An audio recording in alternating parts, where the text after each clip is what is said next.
Hey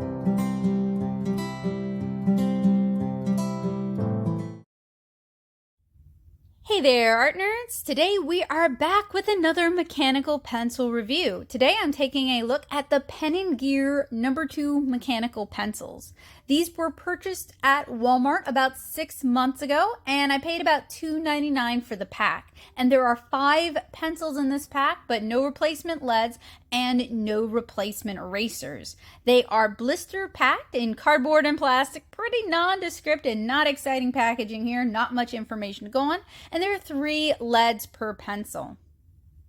So let's tear into this and see if cheap can sometimes mean good.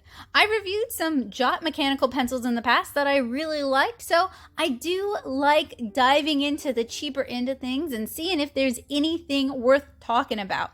When I review mechanical pencils, I'm looking at it as an artist, as a teacher, and as someone who frequently writes by hand. I'm also looking at it as someone who has early onset arthritis, so I'm always looking for lightweight, comfortable, easy to use pencils with cushy grips. These feel like cheap Bic pencils with a slightly rubberized grip that has no give. I feel like I've already reviewed these pencils 3 times before because the main base body is a really common cheap pencil body. So these feature an all plastic body, a plastic clip, they are back advanced, and they have a white vinyl eraser. And clickety clickety, you can see that back advance. So now for the writing test. And when I'm doing the writing test, it's not exactly enough to tell me if eventually these pencils will hurt my hands under, 6 hours of constant writing, but it's a bad sign if my hand starts hurting in the duration of this very short writing test. And I can tell you guys, these are not nice to write with. They feel very cheap. There is no give in the feed, and it just sort of skitters all over the place. So of course, it wouldn't be a writing test if I didn't also test out the eraser. And I gotta say, y'all, the eraser is not nice at all. This thing is unpleasant to use. But we're not done yet. We still got the sketching and drawing test left to do. For the sketching test, I like to use colored lead. I'm using Pilot Color pink lead here because pink shows up well on camera. And I'm going to front load this pencil.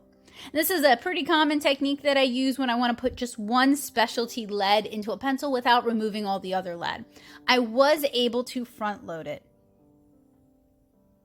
So it's actually not that bad with colored lead. There's no issues with breaking or snapping while the pink lead was in the pencil, which is crazy. Those of you who've watched these reviews know I tend to go through pink lead when I'm doing these mechanical pencil reviews so fast.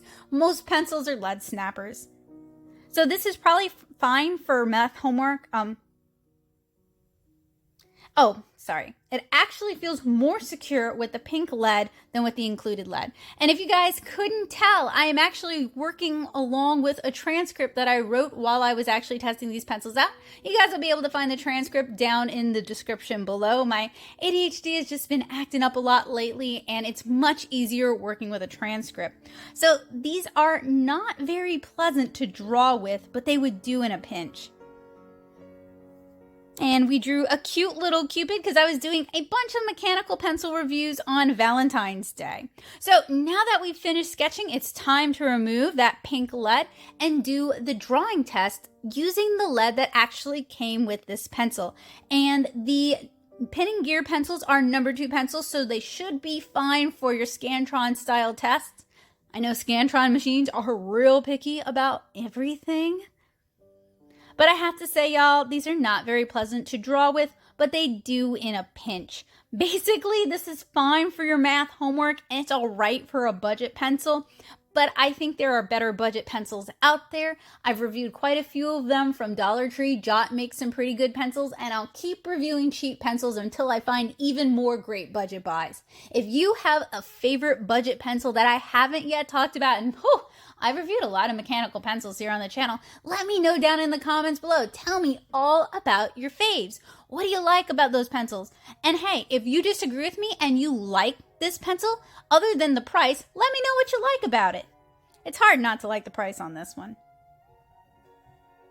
So this is a decent option for folks who tend to lose their pencils a lot and thus don't want to spend a lot of money on nicer pencils. But if you have grip issues, if you have arthritis issues, if you need a larger pencil, if you need a more comfortable pencil, this is not a good option for that. However, this might be a good option for teachers who frequently find that they have to replace or they frequently have to loan their students pencils because it's inexpensive. If it happens to walk out of class, you're not breaking the bank, and they're pretty easy to find. You can find them at most Walmarts. I think Pen & Gear is a Walmart brand, but I am sure you guys will let me know down in the comments.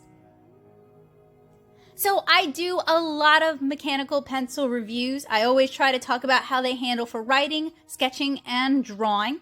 If you've got a pencil that you absolutely love that I haven't tried yet, I'd love to hear about it. I'm always looking for great pencils. I try to avoid drafting pencils, although I do have a few drafting pencil reviews here on the channel, just because heavy metal drafting pencils are what gave me early onset arthritis, and I really don't want to continue that problem. I'm on the lookout for the holy grail of a comfortable, lightweight plastic body pencil that is perfect for sketching and drawing, and I'm going to keep reviewing them until I find a good fit. If you enjoy stationery or if you enjoy art illustration and tutorials, please consider subscribing to the channel and clicking the bell notification. So my verdict, fine for homework, not so great for writing, decent for Scantrons, decent for math tests, a good price, perfect for people who tend to lose their pencils often, not super great for drawing. I'd keep looking for that perfect drawing pencil if I were you.